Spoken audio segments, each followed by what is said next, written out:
Oh, good day, folks. Thanks for joining in. This is another in a series of The Secret Solved.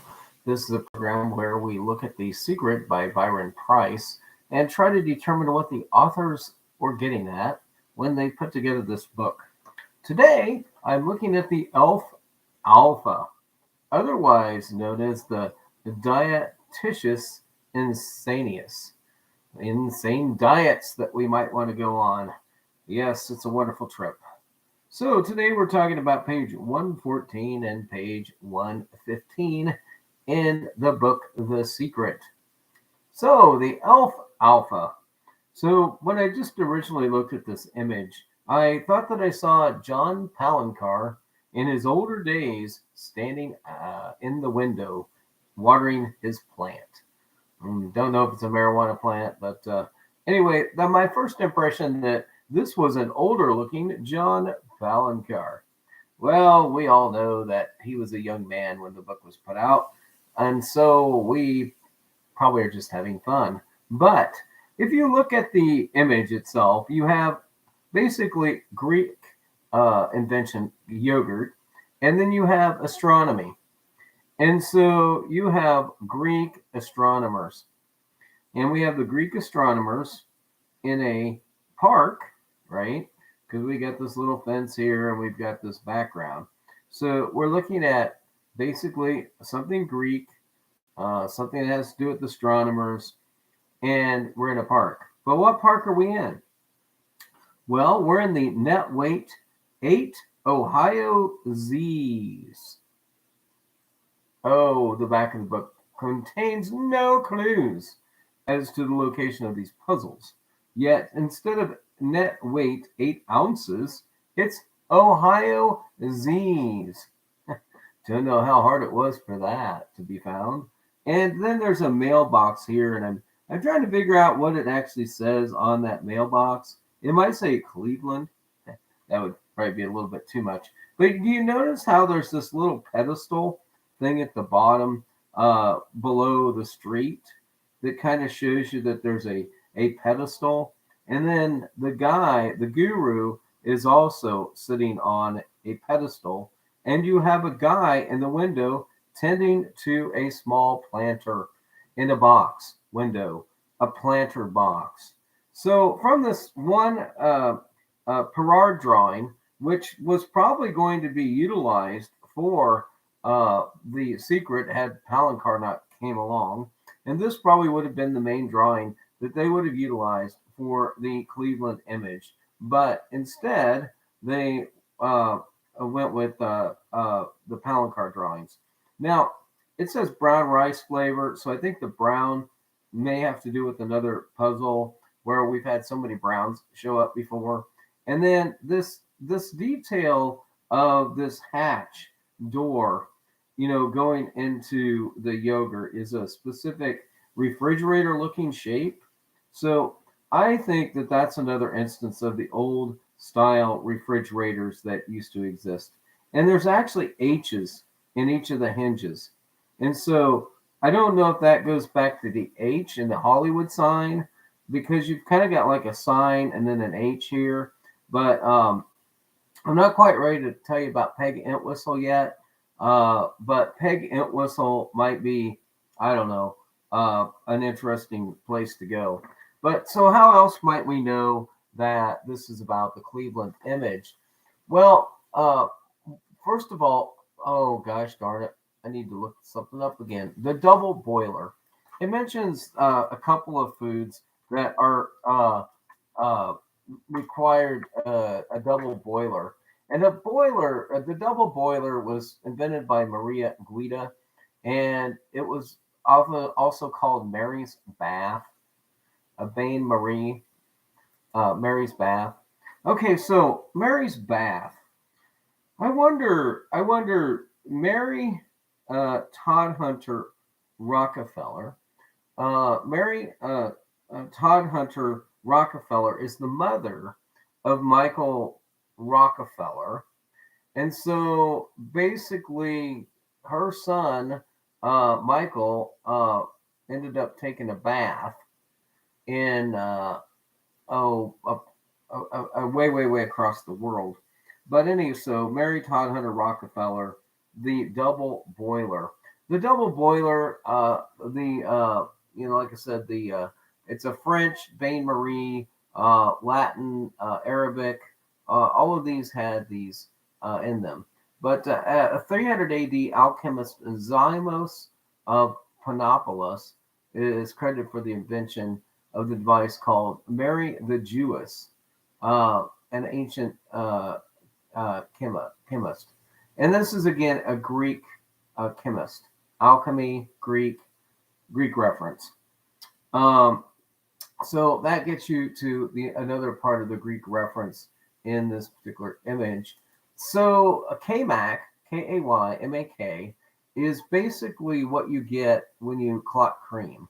Clotted cream is made out of cow's milk. It's also called clots, and it's made from water buffalo, cows, sheep, or goats, ewes, if you will. And in Poland, the name refers to a confection instead.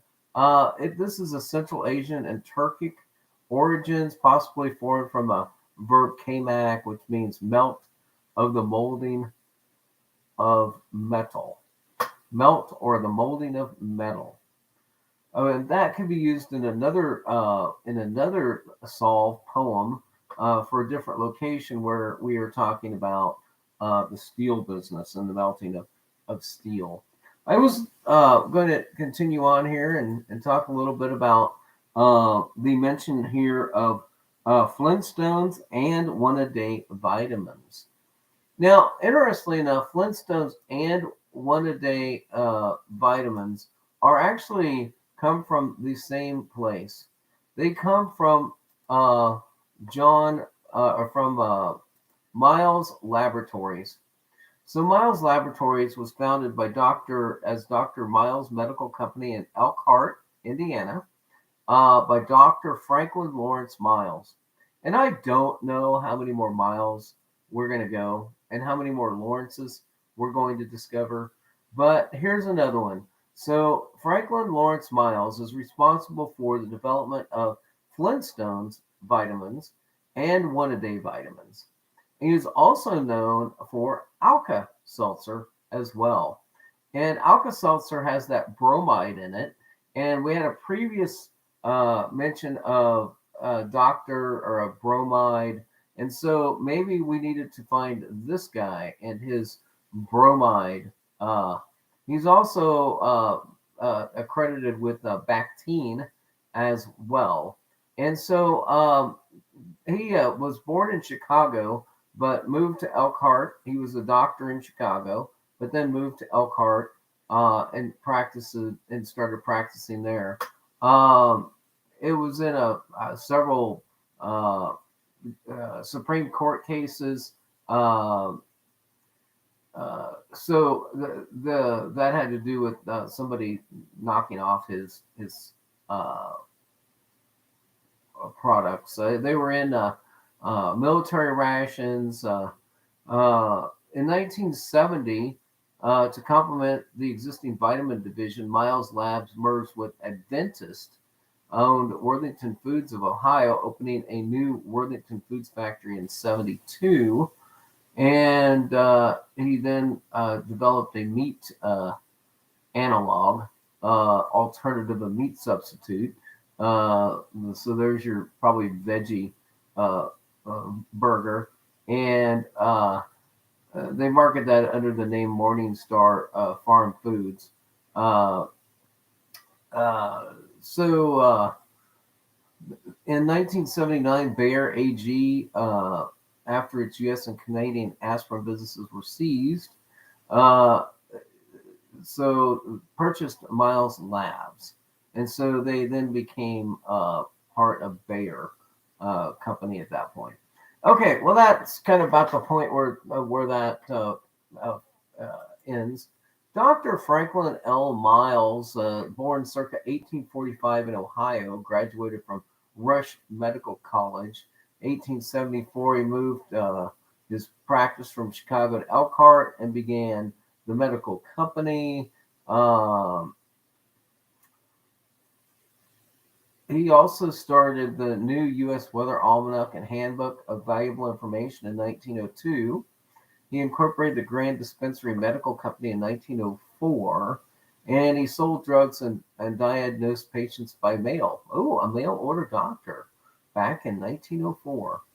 Okay, Miles moved to Florida in 1906 and became a farmer. The medical company originally incorporated was dissolved in 1912. Miles died in 1929 and is buried in Grace Lawn. So, interestingly enough, he founded the company and then moved to Florida. Well, interesting. I wonder what he did in Florida. So when Miles moved to Florida, he became a Florida horticultural pioneer. Imagine that. We've got the Cleveland Cultural Gardens, and we've got this guy that took up gardening, who is mentioned in the article for the one a day vitamin and the Flintstones. And isn't it just interesting how Miles Incorporated moved to Fort Myers, Florida? And he bought up a lot of land around Fort Myers, as a matter of fact, in 1904. Uh, so the Miles was the first to cultivate Irish potatoes and gladiolas, which for a time became Fort Myers' leading industry. The land on the north side of the river became a big chunk of the Cape Coral, and on the other side it became a Braden Sutphen Farms, the corporate retreat rumored to contain an enclave of living people, of little people. Then the landings and Magnolia Point. So there you go. So Dr. John, basically, he used to throw dishes at his nurse. Was an ad that he put out for Dr. Miles Nervine, which was supposed to be a patent medicine that would help with nerves, headache, indigestion, all kinds of things. He was a cure-all, if you will. And then, so you got Nervine from this doctor. Okay, so that gives you some insight into the guy who started the one-a-day vitamins and the Flintstones and Miles Labs and all of the fun stuff associated with that man. Um, let's see. The next mention is our friend Johnny Appleseed. Yeah, the authors went to great lengths in order to work in Johnny Appleseed. Alfalfa is descended. Oh, alfalfa? Are we talking about alfalfa or elf alpha? Oh, oh, wow, alfalfa. We're talking about alfalfa. I remember when the alfalfa sprouts or something was another fad diet, along with the bean sprouts, the mung sprouts, etc. So anyway, alfalfa or oh, I wonder if this is alfalfa from the Little Rascals. Oh, we might take a detour and go look at that here after a bit. So alfalfa, alfalfa, Johnny Appleseed. So John Chapman, born in September 74, better known as Johnny Appleseed, was an American pioneer nurseryman. Okay, so we've got alfalfa. He's going to be involved in nursing plants.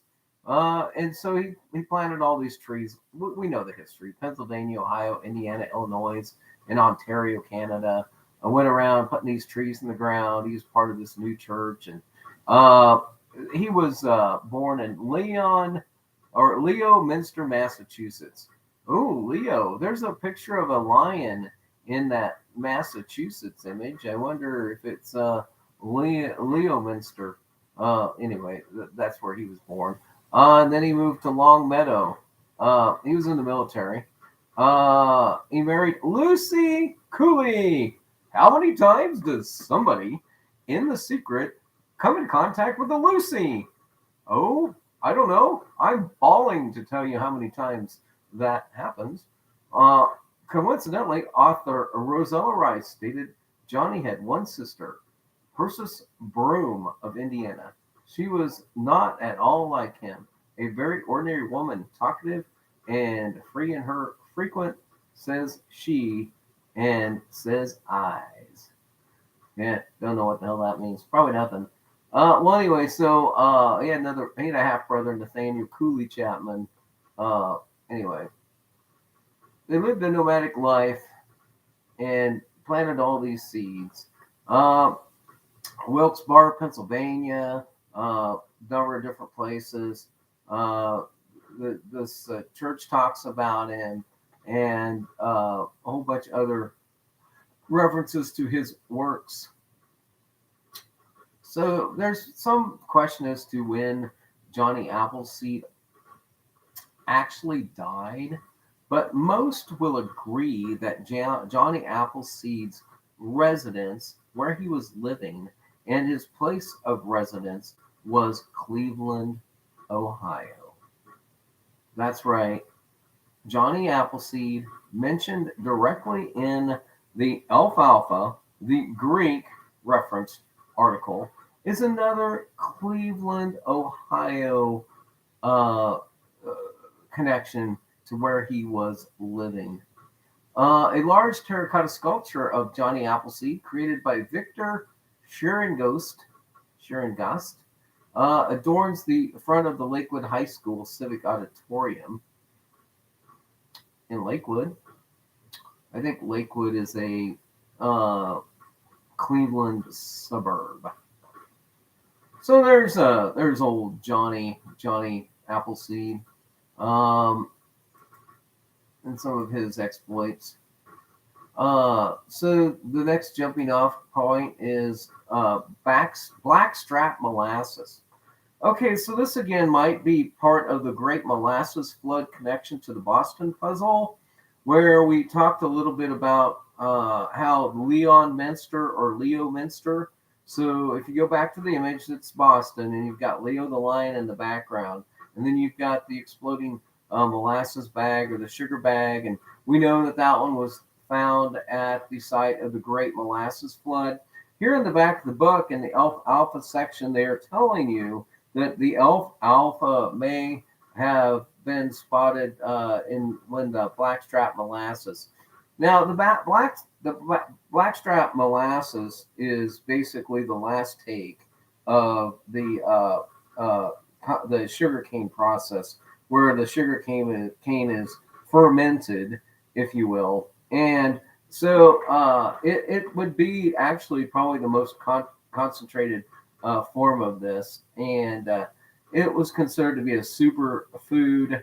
But again, you have a molasses flood, and that is where you find one of the treasures, which makes you wonder if you look at the yogurt. And its Greek connectivity. Obviously, yogurt's a Greek invention that gets you more of the cultural gardens. The planet that's pictured in the image above the Greek container is Saturn. I don't know if it matters much which planet it is, or if the rings are important. I just think that they're trying to tell you Greek astrologers is all they're trying to tell you with this, and then you just go from the Greek astrology and find that you need to be in the Greek cultural gardens. But if you want to look at Greek astronomy, you can look at the summary of Thales, Aristotle, Aristarchus, Eratosthenes, and Hippocrates, and Ptolemy. Anyway, I'm not very good at pronouncing Greek words. It's all Greek to me, so to speak. And so there's the Bon Mare. Okay, it talks about mung bean sprouts, and I remember when the bean sprout was such a craze. People were, doing the bean sprout thing. And here we go to the Chinese cuisine, Chinese restaurant, Japanese restaurants. I think one of these has a theme. It might be if the location in, let's say, is Chinese Chinatown, or is the Empress, the actual Empress Chinese restaurant next to the Stevenson statue. uh, then this could be leading you to that solve in that part. But it's interesting, the LA connection here. It says that Alfalfa has most recently been living and working in Southern California in harmony with the sweat sylphs, passing fancies, and intermittently the West Ghost. And if you remember, I thought that Richard Simmons might have been the sweat sylph, the whole dietary craze where he had started out, he started out opening up one of those places where you could eat all this type of food in the something asylum. Uh, what was the name of that? And that was on Santa Monica Boulevard. And then also it says that the West Ghost and the Passing Fancies. And remember, I pointed out a lot of those passing fancies were from the Whammo company, inventors.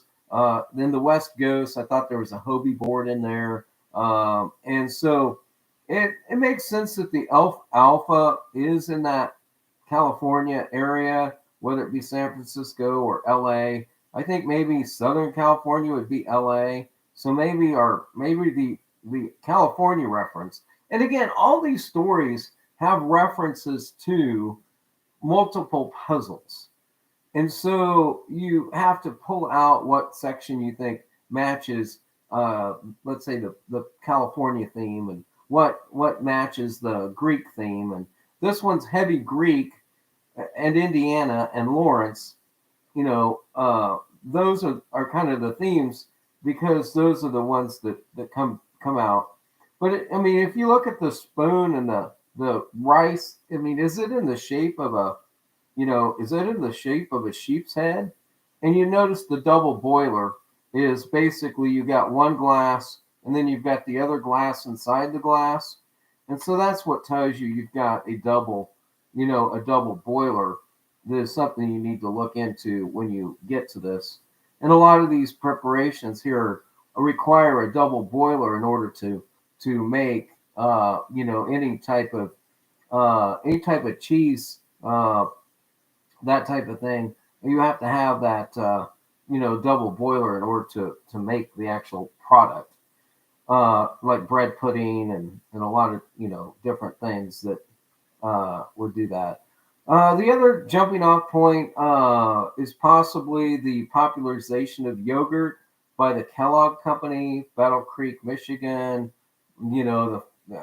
John Harvey Kellogg, and what he might be bringing, in terms of the corn flakes. I mean, maybe we're just talking about these people being flakes, and that this is corn flakes. Kellogg was born in Massachusetts again. He has a stint at Belleville Hospital in New York, or Bellevue, has some connection with Bellevue Hospital in New York. And if you like that Bellevue, that's also where the Son of Sam guy ended up going to Bellevue. And so you can link that. A leper on the swim team. Okay, well, we all know what happened to Michael. Michael Rockefeller. If he'd have been on the swim team, he might have had a little bit more success than what he had when he left the boat looking for the Asmats. And so again, I think there's Boston references here to the blackstrap molasses, and I think there's other California references that we haven't uncovered. If you like the fact that we could be going to Indiana, and we got the Miles connection. If you like Lawrence, we've got again another Lawrence involved here. And it says you can throw away those unnecessary eyeglasses. And I think that might be just a hint to the puzzle that's in Chicago, and that the glasses, you need to throw those away because they have nothing to do with the image figure. And if you like my Hollywood, California, I think there's an H in that latch on that door. There's the picket fence is just basically a series of ladders that are put together. And so if you like the idea of climbing the ladder to something that spells out, instead of yogurt, it might spell out Hollywood. And so you've got the ladders leading up to the top of the pillar, and then it's a long way down. And you notice that there's these weird curb cutout steps. There shouldn't be these steps in front of the doorway because you've got grass there and a sidewalk, and the sidewalk, the step is actually on into the sidewalk, so that does not make any sense. Gerard, I think you were having a kind of a sleepy day that day you drew that, because that your the walkway there. Oh, I get it. That's not really a walkway. That's the pedestal or the planter box. I see. And then you go back up to the picture of the guy looking out the window, who's basically uh, focused on the pot, the planter box pot. And this might be where they got the side incorrect, and that they were digging in that planter box over on the left-hand side because they were using this image. Oh, that's right. They probably weren't smart enough to use the fucking back of the book. So, but anyway, maybe that's why they can say, "Oh, we had to look at it from the back side because we used the yogurt image of the guy looking at the columns for the search." I don't know. I just wish all I want to get out of this series, honestly, is some of these people who originally have found some of these casks to try to justify their solves with more than just, well, I saw the Bowman and I looked at an M and a B and it was set in stone. Because if you use that approach, you're not getting the right verse match to the poem, to the pieces of information you're presented in the back of the book. And if you would do that, I think you'd get the idea that they're matched correctly. And I've given the people in Cleveland a lot of respect for assigning the correct verse, but I don't know if they went into this depth because I think when they tried to explain it, oh, well, we were digging on the other side because you got to approach it from one side or the other. Well, actually, it's a matter of where you start counting, then whether you start from the left or the right, whether or not you end up at the base of the thing. And so I think that may have more to do with it. All right, folks. Is anybody watching today? Hey, thanks for popping in.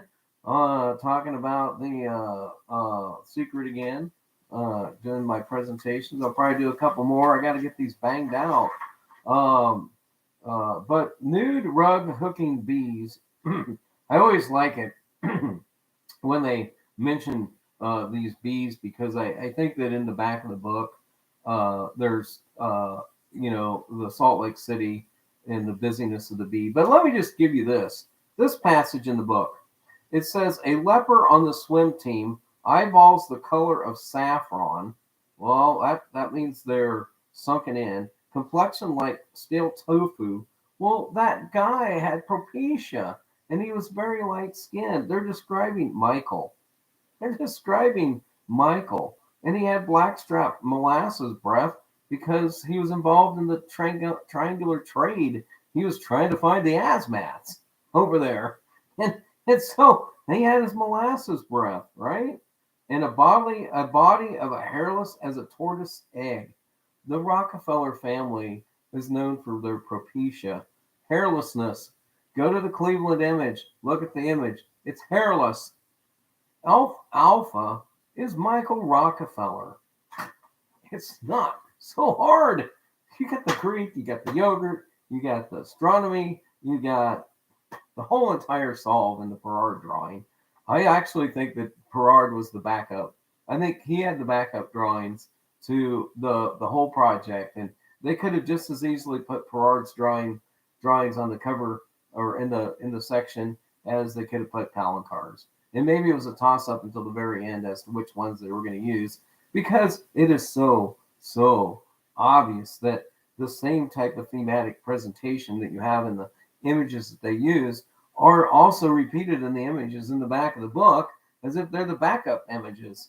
That they could have used any of these images to get you to where you needed to be. But remember, one-a-day vitamins and Flintstones all go back to this Lawrence Miles guy, who might take you to Fort Myers, Florida.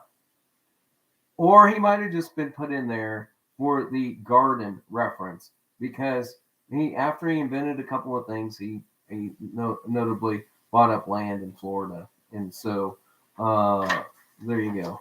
All right, folks, I'll be back later on after lunch to take on the Phantasma Glory, otherwise known as the Miraculum Novum Dies. Oh, somebody dies? Oh, yeah, this one's full of stuff. Here, uh, Kansas native Kirstie Alley on the cover of one of the magazines. Yeah, you guys don't think you don't think there's anything in Kansas. Oh, this has to do with Listerine, Lambert Field, Jackie Smith, all these people on these magazines. And oh, this one's going to be fun. All right, folks, I'll be back after lunch. We'll check in. Thanks for joining in, whoever's watching. I'll be back. I shall return. Actually, Schwarzenegger never said that in '82, so I can't really use a. Oh no, that's not. That's not. That's MacArthur that said I shall return. It was Arnie that said I'll be back.